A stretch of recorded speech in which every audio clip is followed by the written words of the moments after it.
Hello everybody, welcome to day 6. It's January 6th and we're continuing on with our wisdom challenge. I don't really like calling it a challenge, it's really cringing me out, but I don't know what else to call it. We're spending 31 days focusing on seeking wisdom, basically, to start off 2023, starting as we mean to go on, seeking wisdom over knowledge. And today we're going to be looking at Proverbs 6, and I've said this to you guys before you click off as soon as you heard that I was talking about the Bible. I wanted to give you guys an opportunity to see what like an informal Bible study situation looks like between me and the Lord, how I interact with the scriptures, because a lot of the things I say, a lot of my most popular videos or even thoughts stem from revelations that the Lord has given me personally. And so I wanted to interact with that more and give you guys more practical things that I do in 2023, because I want to see you all winning, because we're the winning team. So if you guys enjoyed this video, don't forget to hit that subscribe button if you're feeling the vibe and you want to join the tribe. Don't forget to let me know your thoughts in the comment section down below. I want to know if you agree, if you disagree. I want to know your thoughts, guys. I really do. I say that so much. I don't think people take me seriously because of the world we live in, and it's kind of annoying.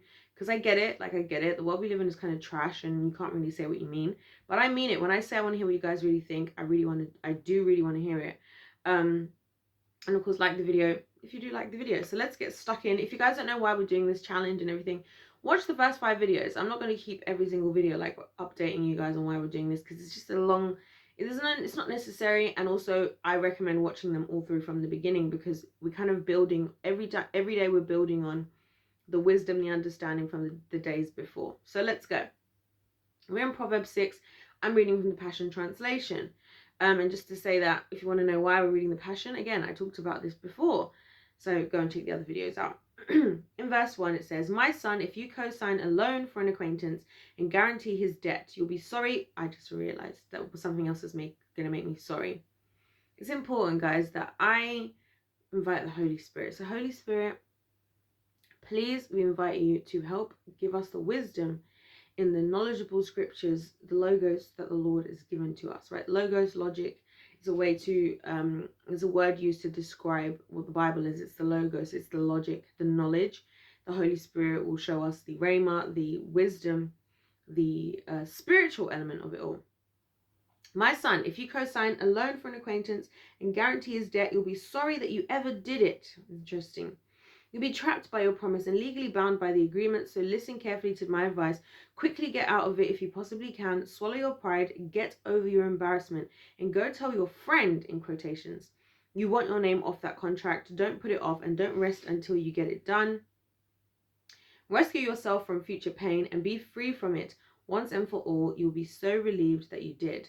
Woo, this is interesting, because I think a lot of people nowadays, we would all have reasons why we would step in and support the people that we have. And I definitely think, guys, when it comes down to, the Bible isn't saying if you have people in your life that you can support and the way you're supporting them is to pay off their debts, then don't do it, right? Because if you want to send somebody money, go ahead and do that. What I think God is trying to say is, don't start to make yourself accountable, make legal contractual agreements for the decisions of others, because then you're putting yourself in a position where you are now going to be held accountable for that person's decisions, and you might not want to do that, right?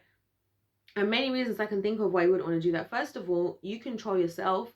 You can only control yourself, so you don't know what that person is or isn't doing, right? That's why I say, if you give somebody $10,000, right, or something, fair enough, go ahead and do that if that's what you want to do. As long as you're just giving it to them, you just sent it as a bank transfer or whatever you did, however you gave it to them, go ahead. What you don't want to do is put yourself in a contract, because then if they're an unreliable person, if they're reckless with money, if they're, whatever, you're now holding yourself also accountable for the mistakes or decisions of others, and you don't want to put yourself in that position. It's not wise to do that, because as a contract in the natural world, right, contracts are things that can destroy you. I remember the last contract that I signed that I wasn't happy about, and it was actually the last job that I worked at. And I remember reading this contract.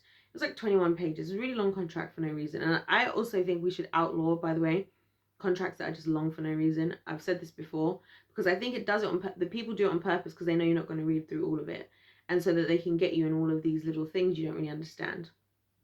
But also, when there's a contractual agreement, you can't even expect God. You've used your free will. We're all fighting for free will and free rights and this, that, and the other, right?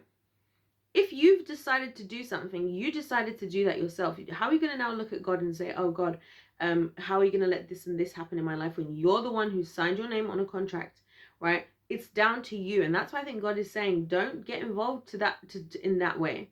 It's not worth it, because if things go downhill, if things don't work out, you're only going to have yourself to blame. You're going to have nobody else to blame. What you're going to do, get mad at that person? You can get mad at them as much as you want. You still have to deal with the consequences. And I think God here is trying to just show us that, let's be wise. This is what it's all about, right? Let's be wise and, yes, help people, love them. That's what God always tells us, to love people, be generous and love and whatever. But he's also saying, don't ever help to the extent where you are putting yourself in the firing line of something that is not even yours to bear. You know what I mean? Verse 6, when you're feeling lazy, come and learn a lesson from this tale of a tiny ant. I've said this to you guys in the previous videos, how I believe that wisdom is in creation itself, as in the animals, the world, the nature. Let's see what it's going to say. It says, yes, all you lazy bones, come learn from the example of the ant and enter into wisdom. The ants have no chief, no boss, no manager. No one has to tell them what to do. You'll see them working and toiling all summer long, stockpiling their food in preparation for winter. So wake up, sleepyhead. How long will you lie there? When will you wake up and get out of bed? If you keep nodding off and thinking, I'll do it later, or say to yourself, I'll just sit back a while and take it easy, just watch how the future unfolds. By the way, I'm feeling convicted reading this right now, by the way, as well. It's so true, right?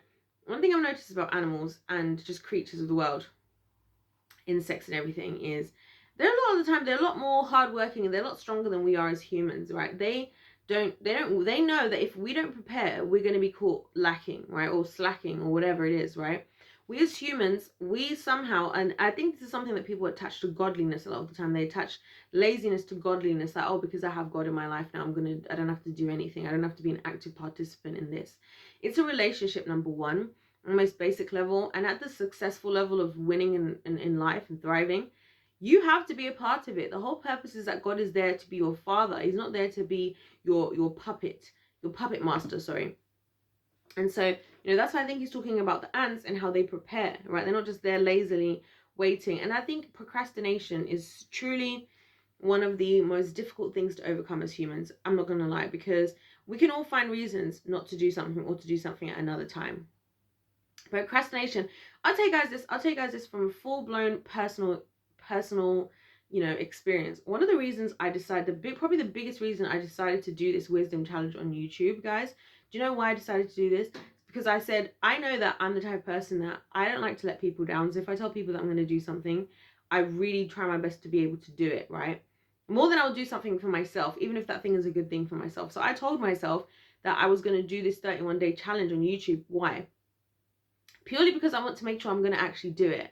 And sometimes us as humans have to be wise enough to find strategies to understand ourselves and understand what we need to do in order to win. And so as much as I'm doing this because I want to have us all doing this, and I wish there was like 100 comments of people saying their revelations, how much, what they understand, what they did like, what they didn't like, which has not happened. I've received, I think, 1 comment so far of all these 5 videos I've done before today. But it's not about that. It's about me finding a way to hold myself accountable, not be lazy, not procrastinate, not say, oh, you know what, instead of doing January, I'll do February. Instead of doing February. No, let's start as we mean to go on, and let's find ways to get serious right here and right now. And I think that's why it's fantastic what the Lord is saying about procrastination here as well. Like, oh, I'll do that later. Because when the future unfolds, how many people, right? Time moves super fast. I don't know if you guys realize this.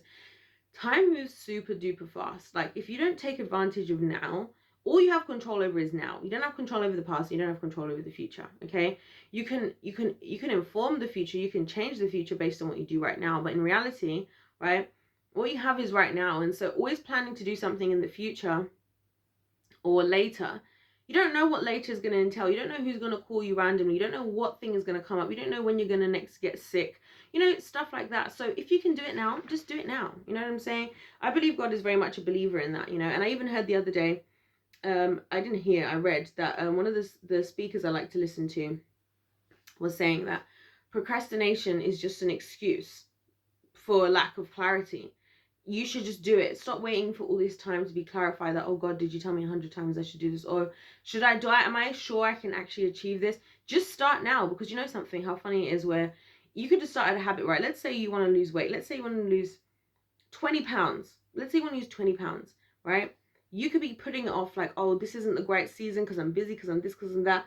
And then you keep putting it off. But in reality, if you went back a year ago, 2 years ago, and you made the smallest little incremental difference in your life to say, this is how I'm going to deal with my weight loss. I'm just going to attempt every week to lose 1 pound, which is not a lot, as if you ask me, or whatever. However much is half a pound, whatever's realistic for you, you'd be here. But instead, because you're so obsessed with trying to lose 20 pounds in like 2 months or 3 months, you still haven't done it. You know what I'm saying?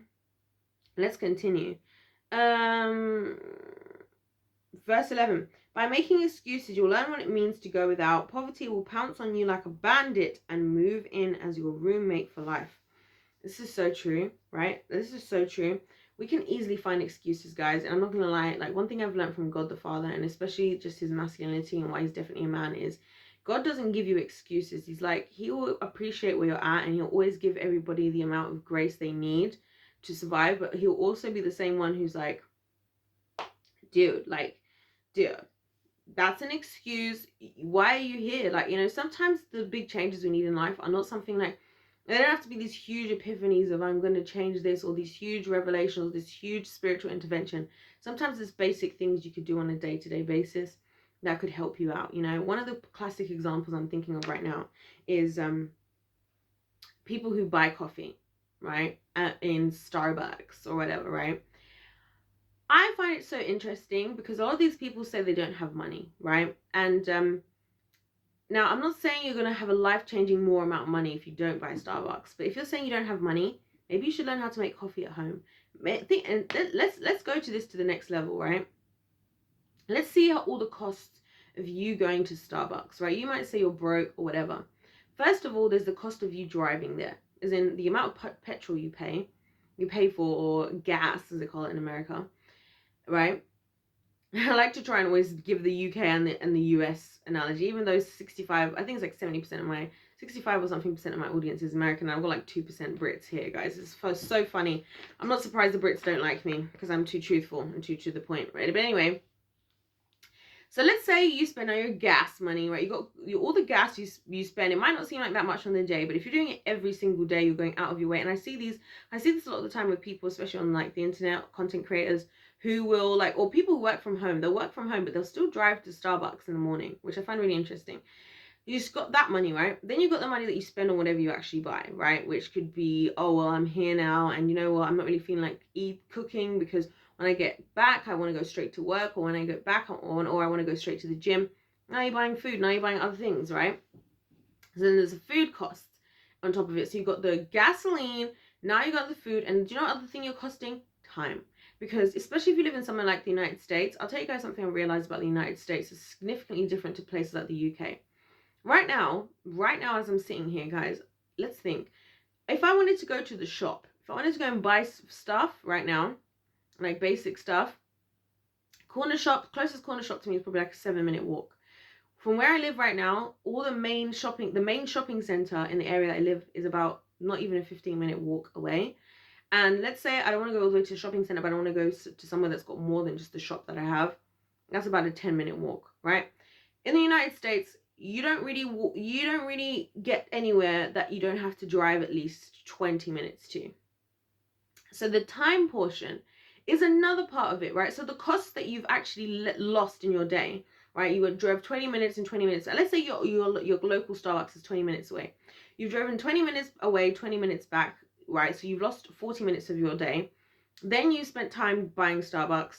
And so then you spent money buying your Starbucks. Then you've also spent, what was the other thing I said? The gasoline for that time. You're losing out. And so this is why I understand where it says that, what did it say? By making excuses, you'll learn what it means to go without. Poverty will pounce on you like a bandit and move in as your roommate for life, right? You now tolerate this poverty that you have. You now tolerate that, oh, I can't afford to start a business right now because I can't afford to do this right now because every day you're spending 40 minutes there and back to Starbucks. That's assuming you go once a day, and you're paying for the gasoline, and you're paying the money that it costs you, even though you could do it at home. You know what I'm saying? So, and then you're costing your health as well, because a lot of these like fast food chains and stuff, I'm not completely against them. I think there's balance in life, right? Sometimes it's good to just go and buy food somewhere else. And majority of the time though, I do believe in cooking food from home personally, right? All these costs that are there, right? And then you want to act like you're in poverty or you're struggling. You've made poverty your roommate in that sense, right? Let's go to verse 12. Here's another life lesson to learn. From observing wayward and wicked men, you can tell they are lawless. They are constant liars, proud deceivers, full of clever ploys and convincing plots. Their twisted thoughts are perverse, and they're always scheming to stir up trouble and sowing strife with every step they take. But when calamity comes knocking on their door, suddenly and without warning, they're undone, broken to bits, shattered with no hope of healing. We've taken a whole nother detour. We've taken a left turn right here, or right turn, right? So I think this is very true. I think people in the world today very highly underestimate how intentional problematic people are, right? And I had to learn this the hard way, unfortunately. I'll say that with my chest. I had to learn this the hard way. I had to learn, God had to teach me that the people, I'm always giving people the benefit of the doubt, right? And I've said this before, my toxic trait is I believe the best in people. So I'm always the one who's like, oh, I'm sure if this person's doing it, they don't mean it. They're not aware. And God had to teach me, this person is plotting and scheming what they're doing. And this is the other thing, wicked people, and this is why I always say to you guys, this is a battle. It's a spiritual battle, but it feels natural because we're dealing with it in the natural. You're not looking at it in day to day, seeing the demons in person, right, in front of you. You're seeing people who are interacting and made themselves vessels of the kingdom of darkness. And then we want to expect the best. It's like this thing of like, oh, all mothers' love is like nothing else. That's what it's supposed to be. But a lot of mothers are not like that. A lot of mothers are hateful. A lot of mothers are deceptive. A lot of mothers are narcissistic, right? It's the same thing, right? It's the same, like, family's supposed to have your back, but not all families do have people's back. A lot of people are dealing with families that don't have their best interest at heart. A lot of people are calling their families, oh, they're just toxic, they're just old school. And they're actually purposefully scheming against you. And this is my problem, because I think we in society, we give people too much credit. And like I said, the reason why I believe this is because God has taught me that about myself. Like, stop giving people so much credit. These people know what they're doing. You know, let's continue. Verse 16. Oh, there are 6 evils God truly hates, and a 7th that is an abomination to him. Oh, it's getting deep here. Putting others down while considering yourself superior. Putting others down while considering yourself superior. So this is pride in an essence, right? And there's a difference between confidence and pride, and that's definitely a lesson I have dealt with the Lord, because he's often telling me that I should be more confident, and I'm like, God, but I don't want to be prideful, because I've dealt with prideful people. I've dealt with, you know, people with like a superiority complex who think they're better than others because what else and whatever, right? That is a real thing. It then says spreading lies and rumors, right? So a lot of people in the world, I'll say this, and I'm going to leave it at this for this particular point. A lot of people right now in the world, especially even Christians, are like praying to the Lord, asking for him to do A, B, C, D, E, F, G, and he's not doing it because they are gossips. God does not deal well with gossip. God does not deal well with lying, right? Because lying is a what's the word? An action or a representative fruit, you could say, of the kingdom of darkness, right? And rumors, right? Spilling the blood of the innocent is another one, right? There's a lot of people doing that. I'm not going to get into this on a governmental and whatever societal level, but spilling the blood of innocents, right? Let's also talk about abortion as well.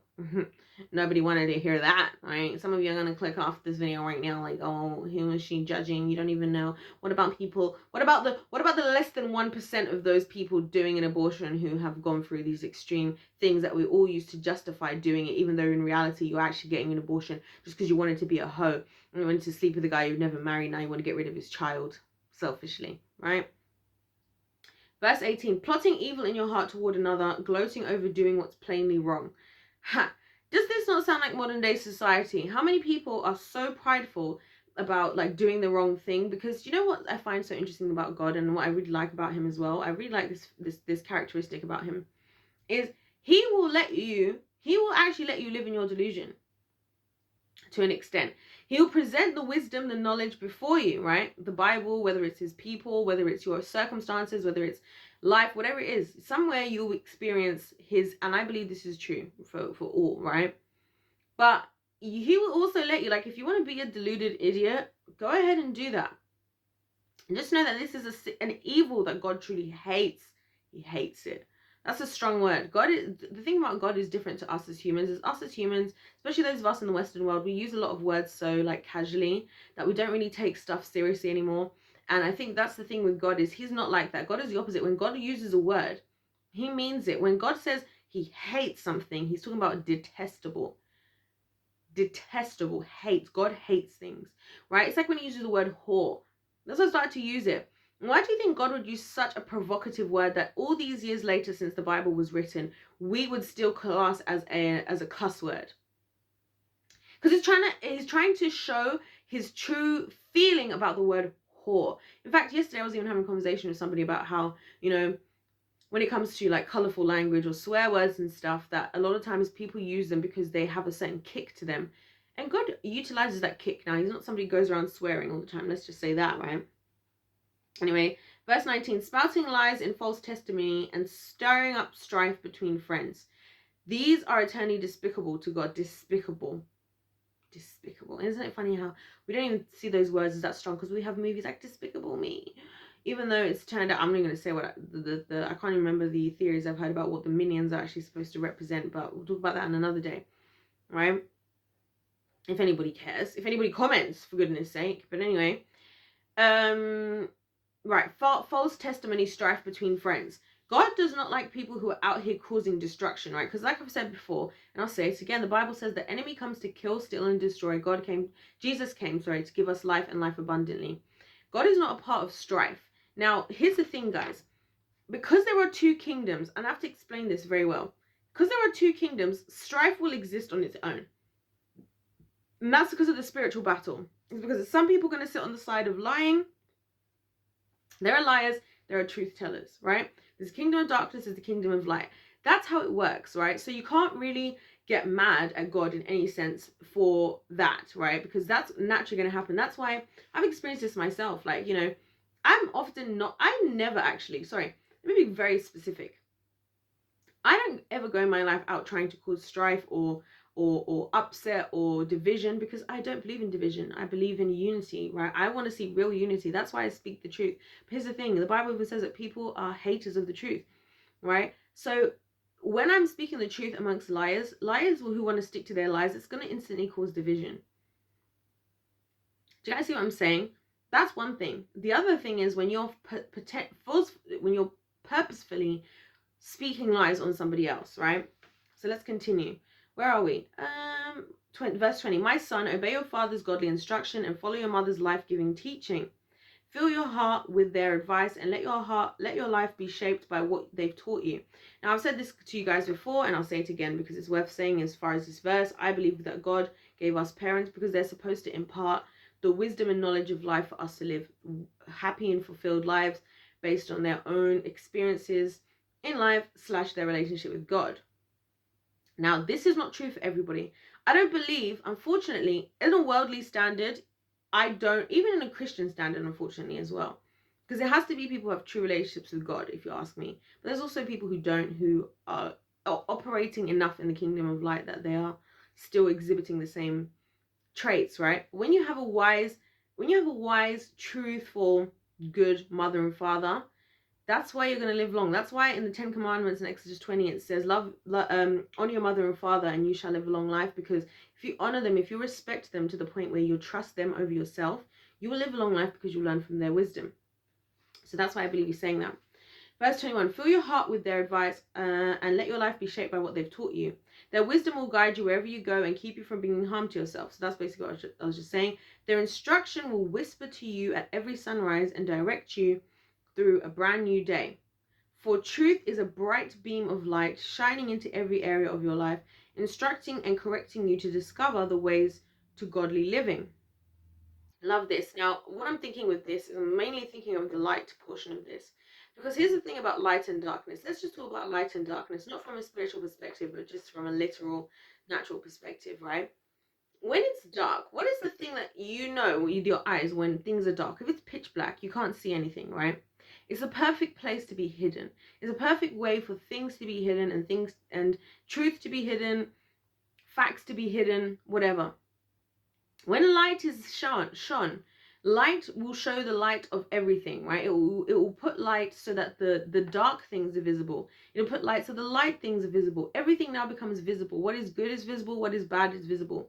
And that's why I like to refer to the kingdom of heaven and the kingdom of heaven, kingdom of hell as kingdom of light and the kingdom of darkness, because I really think there's so much wisdom in just thinking about it from that perspective, right? Satan loves for us to be in the dark, right? It's like when people say, oh, my husband was cheating on me and I was in the dark about it, right? Why are you saying I was in the dark? The light had not been revealed, because light reveals. It reveals truth and lies. And a lot of people want you to, especially people who are purposefully negative or purposefully problematic, like we just talked about, love for you to be caught up in darkness, right? Because then you can't say anything. That's why a lot of people don't feel able to speak about the things they've been through. Why? Because they have been in darkness, or people and other people onlooking what they're going through are also in the same darkness. So what is real cannot be seen. Verse 24. Truth will protect you from immorality and from the promiscuity of another man's wife. Your heart won't be enticed by her flatteries or lust over her beauty, nor will her suggestive ways conquer you. Prostitutes reduce a man to poverty, and the adulteress steals your soul. She may even cost you your life. This we talked about, guys, in yesterday's video, which I actually believe is my favorite video I've ever made. So please check that last video out, Proverbs 5. That was probably my favorite video that I've made so far on my channel. And I've been doing YouTube as of January 2023 for 2 years. Right. Verse 27. For how can a man light his pants on fire and not be burned? Haha, liar, pants on fire. This is the thing, right? Like, God is trying to say to us that sometimes we do things and we don't, like, this is what the whole purpose of seeking wisdom is. When we make decisions, we got to think about the consequences, and we don't want to as humans. A lot of us are so obsessed with the part-time pleasure, the instant gratification as it goes, right? The quick hit of dopamine, that we don't think about the long-term consequences. Let me give you guys the perfect example for me is getting pregnant or impregnating someone. You as a guy might go out with your friends, it's a weekend, it's your friend's birthday, or you just hang out with the guys, you have sex with a woman, you're just like, oh, you know what, I'm just gonna whatever, and you know what, it doesn't matter, I don't even rate her, I'm not trying to wife her, I'm gonna just have sex with her. But then you have a baby, and that becomes an eternal consequence, and you lit your pants on fire as soon as you entered into that woman. Do you see what I'm saying? And so who are you really going to be upset with? And I think the accountability is on both sides, because the accountability is also with the woman. That's why when women are like, you don't know what it's like to be a mother, and your mother's a... I'm like, I get it, but you opened your legs. Close your legs. This is why I stick close to the Lord, guys. Do you know one of the main reasons I stick close to the Lord? So that I can have one of the fruits of the Spirit, one of the most important fruits of the Spirit to me, which is self-control. Because I do not, and I've told God already, I said, God, please do not ever let me get impregnated if these are children I can't look after well as the best mother I can possibly be, because I don't want to destroy these children. Please, Lord, give me the self-control that I don't have, right? Because if I burn my pants on fire, I'm going to have to deal with it, you know? And that's why I rely on the Holy Spirit. Not even myself, guys. I'm a human. I might say a lot of things, but I'm human. 29. Verse 29. What makes you think you can sleep with another man's wife and not get caught? Do you really think you'll get away with it? Don't you know it will ruin your life? You can almost excuse a thief if he steals to feed his own family. But if he's caught, he still has to pay what he stole sevenfold. His punishment and fine will cost him greatly.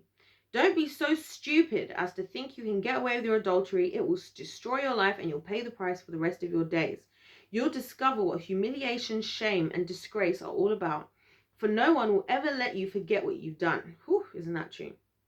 And like the phrase, a cheater is always a cheater, right? That's how people think. God is warning you that that's what people will think of you, right? And how many times do you see, I always see this in dating shows where like somebody will be dating and they'll be like, I'm just looking to settle down. Man or woman, I'm just looking to settle down and serious, and it's going well. They'll be dating, they'll be talking. There's clearly a vibe. There's clearly some chemistry. There's clearly some compatibility. And then it'll be like, oh, would you ever cheat? Have you ever been cheated on? And then the person's like, oh yeah, well, I did actually cheat. And it all changes because people don't trust the cheater. People don't trust somebody they know who's ready to engage in adultery, right? Because you're like, well, if that's who you are as a person, if you're prepared to be in a relationship, like I've always said this, guys, most people today, a lot of people today are in long-term relationships that are not married, right? Which I don't even believe in those for many reasons I've talked about before. I won't talk about in this video, but maybe I talked about in the video where I said why I'm not dating, or why I don't believe in dating. I can't remember. But anyway, people will get upset, right? People be in these relationships, right? And I always say, if you're not even married, you don't even have a contractual legal agreement. Why could you not, at the very least, just to not make yourself a cheater, text the other person to be like, I'm breaking up with you? Like, literally, you would rather make yourself a cheater, and now you're going to be branded for life. And this is the other thing, guys. This is the important thing about the wisdom of God. Like, a lot of people like to make out, oh, God is just trying to destroy everybody's fun. He's trying to put all these rules. He's trying to tell you what the world is. He's like how parents, again, it goes back to being a parent, why God is a father, right?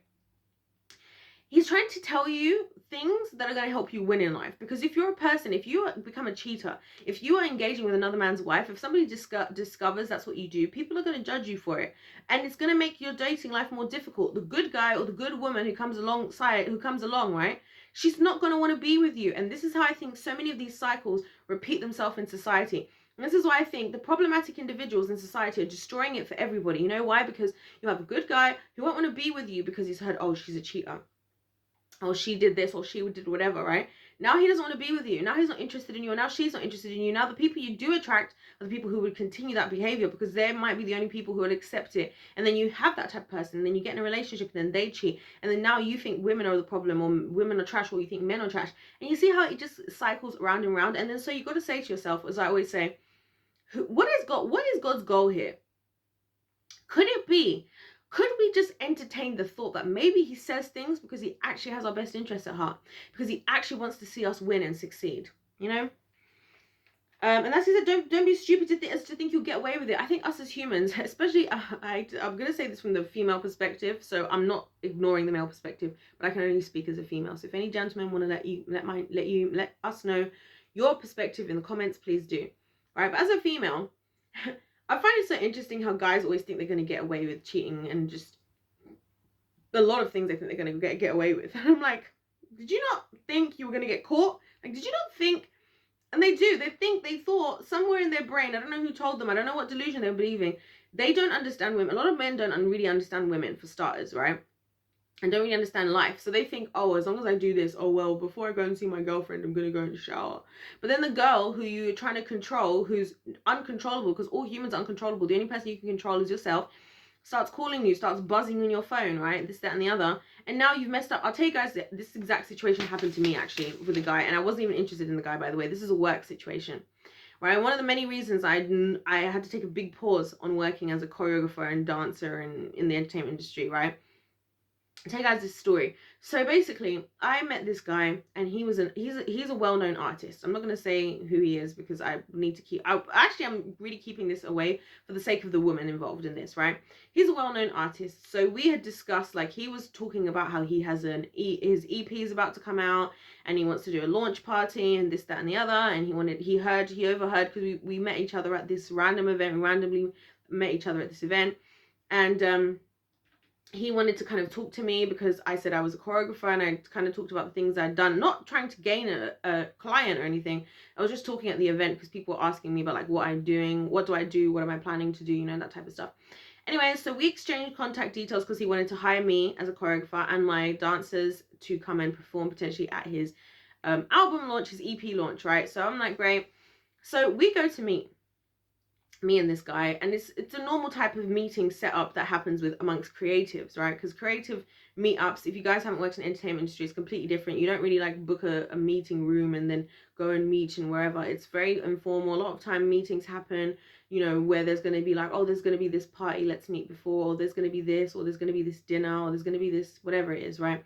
So we went to meet and we did all the business stuff, right? He's showing me his songs, asking me what I think about them. He's asking, like, you know, do you think this is good for choreography? Do you think I'm actually a good artist? You know, and whatever. And we're doing all the business talk. Anyway, so we kind of came together with, like, what was or wasn't going to happen. And we were probably going to have to meet again now that I had an idea of his music. I was like, well, send me the songs that you want to do so I can listen to them. I can start coming up with something. As I usually do with artists, I usually say to them, send me your music. Let me, like, have some time to just listen to it and start to come up with something. And then I'll probably bring at least a couple of my girls together to teach them the choreography, because I like to get the girls to do it, because personally I think they do the choreography better than I do it. And then I'll send you the videos, and this is how it usually works. And then I get feedback like, oh, I'm happy with this choreography, or I'm not, or can we change this, can we do that, whatever it is, right? And then we do the thing. That's how it works. Anyways, This guy was in a relationship and he was with his girlfriend when I met him. So I'm thinking this is all great because all of this is happening while she's here. I'm very respectful of women when it comes to stuff like this. So I'm like not trying to do I'm never trying to do anything anyway, to be honest. I'm not somebody who's out here like always trying to like catch men. I'm more like whenever the Lord happens, whatever happens when it happens and the Lord intends it will happen. I'm not really out here. I'm usually more focused on work, if anything. So she was there. She was lovely. We had lovely interactions between all of us and it was great, right?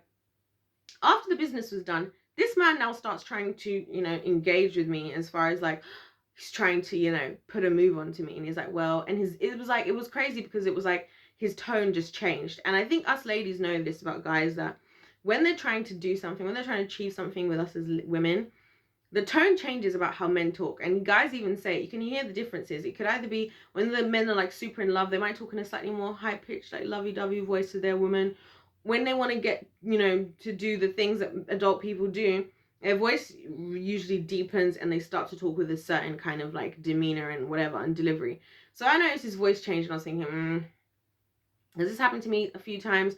It happens because obviously in the business and entertainment industry, that's why I think anybody who's in a relationship with anybody in the entertainment industry has to be like super strong, because you got to trust that your person isn't going to do anything. I'm not a cheater. I've never cheated. I never would. I'm like probably one of the most loyal people out there, right? So for me, I'm never like tempted in the moment with these types of situations. I'm like, I'm literally here for business, and you've literally destroyed any opportunity of us having business now as soon as you start to make this about anything other than business, because I'm not going to work with you just for you to try and like sleep with me backstage, like at your album launch or your EP launch, right? Anyway, when I realized what he was doing, I was like, okay, I'm gonna go now. Like, I'm gonna leave. I'm leaving. So I left, right? And then a couple of hours later, his girlfriend calls me now. She starts calling me because she's obviously seen my number on his phone, seen that we'd seen each other at whatever time or whatever. And I was so confused. And I was saying to her, I was like, listen, she called me. I was like, listen, this is normal. Like, this is how people do things in the entertainment industry. I know it's not conventional, like, as in, like, we're not always necessarily in a proper meeting, but it's usually something kind of informal-ish, type of, like, not really party, but just informal type of, scenario. There's usually quite a lot of people as well and stuff like that, right? I was saying to her, and I could tell that she was just getting upset, like, because she felt insecure. He's probably done this before. He probably is cheating. Not with me, because nothing happened between us, right? Nothing was going to happen. Because as soon as I realized what he was trying to do, I was like, okay, I need to leave. And I left, right? And even though he was trying to stop me from leaving, by the way. And I was just like, this is so annoying. This could have been a great, like business situation for both of us, and you just ruined it by this, right? And then obviously she starts to call me, and who knows what happened, because I said to her, I said, listen, you can call me, you can ask me anything, I'll tell you anything. I've got nothing to hide. Nothing happened. Nothing would have happened. We literally met like one another. My point behind saying this story to you guys is, this is exactly what this is talking about when you deal with don't be so stupid to think you can get away with your adultery. People, first of all, ladies have intuition. And I say this to guys because a lot of guys, like, men don't understand the difference in the level of intuition us ladies have. We can tell when things are off. We can just tell. There could be nothing. You could have done everything to be the perfect cheater, and we can tell. That's why when she called me, I was thinking he must be like this. The fact that he did this obviously was showing that he was ready to cheat, right? Because I even said to him, I was like, but what about so-and-so and so-and-so, right? His girlfriend, like, and he was even just like, oh, the classic, oh, she doesn't need to know. I was like, women can tell. So I think the fact that she got so upset wasn't because she was really suspecting I did something. I think it's that she had intuition that he was already this type of guy, right? And, and this is my point. You're not going to get away with it. You're not going to get away with it. This is a situation where nothing happened, right? And she's obviously upset because she's like, why were you guys seeing each other? Why did this happen? Why were you guys what? This is business. This is normal. We just contacted each other via business. There was no talk, no text, nothing crazy at all. Everything was just pure business. Oh, I'm thinking of doing this event this time. Okay, cool. When let's meet up, this and this. Like purely how I would talk to any client of mine. And and so that's what I'm saying, that I think people think they can get away with it, and a lot of guys think they can get away and they don't. And when they don't, when they realize after the fact that they can't, it's usually too late, when there's already lots of things going downhill. And unfortunately for the gentlemen out there in the world, I hate to say it, but it's the truth. The system is set up so that if you guys get caught out doing things do get worse for you. Like, if you as a guy become labeled as a cheater amongst women, or you cheated in the past, it's going to be very difficult to overcome that title that people give to you, right? You probably will get caught out, right? You guys don't understand women. You don't understand how intuitive we are, how spiritually in tune we are. It's something I believe God gave us. So one of the reasons I believe also why we're so emotional is because we're so emotionally in tune. where we're so spiritually in tune that we just feel emotions more deeply when we feel, you know, God's heart. Especially, I feel like women really feel God's heart, whereas men really feel God's mind in a way. But anyway, and that's my point here, and that's what God's trying to warn you, that like you might think you've done everything, but it's going to catch up on you, and it does eventually. It always does, in one way or another. It might not be that you get caught out, it might be that you impregnate the other girl, and now she starts to show up and she starts to act crazy. Now you catch something. How many guys have been caught out cheating? I remember a friend of mine from the past telling me about how she caught the guy that she was with cheating. You know how she caught him at cheating? Because he gave her a sexually transmitted disease that he didn't even know he had. Because isn't it interesting how there's so many sexually transmitted diseases that men can have and not realize they have, but women will have symptoms of it? Stuff like that. You will get caught out. Don't think you're more powerful than God, and don't even think you're more powerful than Satan. Now, Jesus is, and that's why I believe in Jesus, and that's why all my prayers and all the prayers that we do and everything we ask for in the name of Jesus, because he's the one who's more powerful. Don't go and get crazy thinking and stubborn and foolish and prideful thinking you can overcome all this stuff, right? Let's finish this off. Where are we? Because we only got a couple verses left. Verse 34, a husband's jealousy makes a man furious. He won't spare you when he comes to take revenge. This is so true. And I think this is natural. God created us to be people who have feelings, you know, who do things about how we feel, right? So a husband's jealousy makes a man furious. He won't spare you when he comes to take revenge. Try all you want to talk your way out of it. Offer him a bribe and see if you can manipulate him with your money. Nothing will turn him aside when he comes to you with vengeance in his eyes. Guys, have you ever felt vengeful before? Have you ever felt vengeful? And that, by the way, that's the last verse. Have you ever felt vengeful before? Have you ever sat there and it's been so angrily, emotionally charged? Because anger is an emotion, by the way. Charged about something that you just have to act on it. And I do think men are, like, the big difference between men and women. I'll tell you guys this. And also it's been, I've heard other people say, I think it was it Jordan Peterson? Somebody said it. That men are very, like, a lot more, like, when they're annoyed, once they discover something, they kind of act instantly and do whatever they're going to do. So if they're going to go and beat somebody up, they're going to beat somebody up then and there, right? If they're going to go and do whatever, they're going to do it immediately. Ladies, we're a lot more, like, we'll stew on it and we'll find a really good long-term strategy to absolutely obliterate your whole life, right? This is why I say women are angels or witches. Because we are, guys. I've dealt with people who've done me so wrong, and I won't ever react immediately. In the moment, I can discover something and I won't really, for the most part, I react immediately. I'll stew on it. And I'm not saying I don't do vengeance, guys, because I believe vengeance is the Lord's. And when God steps in to do vengeance for you, it's better than any vengeance you can have. That's why I leave it to my Father, right? But my point being here, you're setting yourself up. And again, for what? For a moment of pleasure, for an opportunity with so-and-so, for whatever. You know what I'm saying? And it's like with the same situation I was telling you about with this dude that I was telling you about. He had a good woman. She was a really lovely lady, in my personal humble opinion. You know, very natural beauty, incredible body, by the way, natural body. She had an incredible body, like incredible, like, and really sweet. Now, even if you didn't want her, that's fine. It's fine. Maybe that's not his thing. He had an opportunity with me that we could have done business, and it would have been really good because I really liked his music. I was like, your music is really good. You know, like I said, he's super well known. He's trying to go to the next level this year. He does his music months in advance so that he's always ahead of the game. And, you know, it was a really good opportunity for him both to, first of all, continue this relationship with a good woman who is hard to find, for according to a lot of you gentlemen in my comment sections, and then work with me in a very professional basis, right? And I'm very much, like I said, I like to be really respectful around women when it comes to guys in business, because I like to really include them in everything as much as I can, right?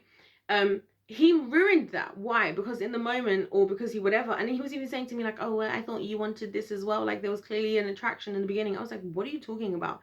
How was there an attraction when you had your woman there? And I'm not thinking of you like that. I was literally talking to him like a brother almost. Do you get what I'm saying? Like, or like a friend. Like, you're in a relationship and now all of this is hemorrhaged, and who knows what else is hemorrhaged behind the closed doors. She might go ahead and destroy his house. She might go ahead and destroy his whatever. Who knows what happened after? I don't know, right?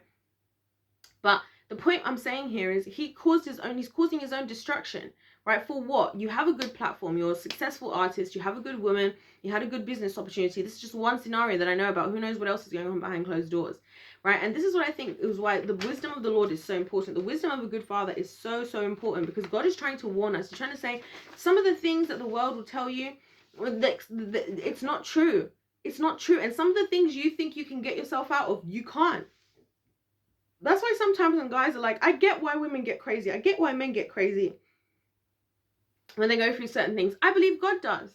You know, and this is one of the reasons why I believe even in relationships, you know, guys, one thing I really receive and I really try to emulate in my own life is I appreciate that me as a woman in a relationship, when I'm emotionally connected to someone, they have the power to get me to the point where I can act crazy. Okay. You might be surprised to know that I can act crazy. Me. Yeah. Crazy. Right. And I also have the power to do that with them. And part of the relationship, part of wisdom is to say, if you know that somebody trusts you, somebody loves you, then don't push them to that point. Because you can't be mad at them to then say, oh, well, why are you being so violent now? Why are you pushing this person? Why are you doing crazy things to get them to that level? You're a human freaking being. And God understands that. That's why he's like, do you know how funny it is? If you guys look in the Old Testament, God had a whole section, right? When the Israelites finally crossed over into the promised land, God designated a whole section for them to send people, I think it was, who had like done something to somebody else and that person might want to kill you, because God was like, listen, I tell you guys not to kill. Literally in the 10 commandments, thou shalt not kill. God does not in favor of killing. I'm not in favor of killing. I believe that it's God's right to take and give life, right? It's not up to us. He does it when he's ready, and any life that is here, anybody who's alive, is because God has a purpose and he made you here for a reason, right? I was literally watching pregnancy videos before this, like birth stories, and I cry, guys, at like every single time I watch childbirth, because I just think the miracle of the Lord to bring people into this world is incredible, right? And it's so amazing that we as women get to have the privilege to bring people into this world, right? I think that's just like the ultimate superpower, if you ask me. Right? But he's saying that I know humans and I get, and he's also acknowledging, like, I understand where these people are coming from, because you did something crazy, expecting to do things crazy and not expect to deal with the consequences. And what are you going to say after the fact? Oh God, you could have done this. Oh God, this. No. How about, oh, you? How about, what are you doing? Did you see what I'm saying? And so, yeah, anyways, this has been a really good one. Another good one. I'm loving it. The more we're going deeper into Proverbs, the better it's getting. Of course, this is the Bible. The Bible's like this, guys. The Bible's one of those things. It's kind of like working out. You know, like when you start the gym, and you first start the gym, on day one, it's like super like, oh, why am I here? You feel like quitting already. When you stick at the gym for a couple of weeks, you start to see progress. You start to see your physique changing. You start to feel fitter because you can now do more, and you start to feel powerful. That's what it's like reading the Bible. So we're going to continue with this, guys, for the rest of the month. Thank you so much for watching this video. It's day 6, Proverbs 6. Let me know your thoughts, please in the comment section down below. If you're feeling the vibe and you want to join the tribe, don't forget to hit that subscribe button and like the video. Check out the other videos, guys, if you haven't already. If you need more convincing, watch day 5. Day 5 was a very good video. It was a very, very good video. I liked yesterday's video. But we're going to be doing more. There's so much more wisdom to come from the Lord. And again, he's doing this all because he loves us and he wants to see us win. Guys, if life's a game, let's play to win. God bless every single one of you watching this, whether you agree, whether you disagree. And I'll see you in my next one. Goodbye.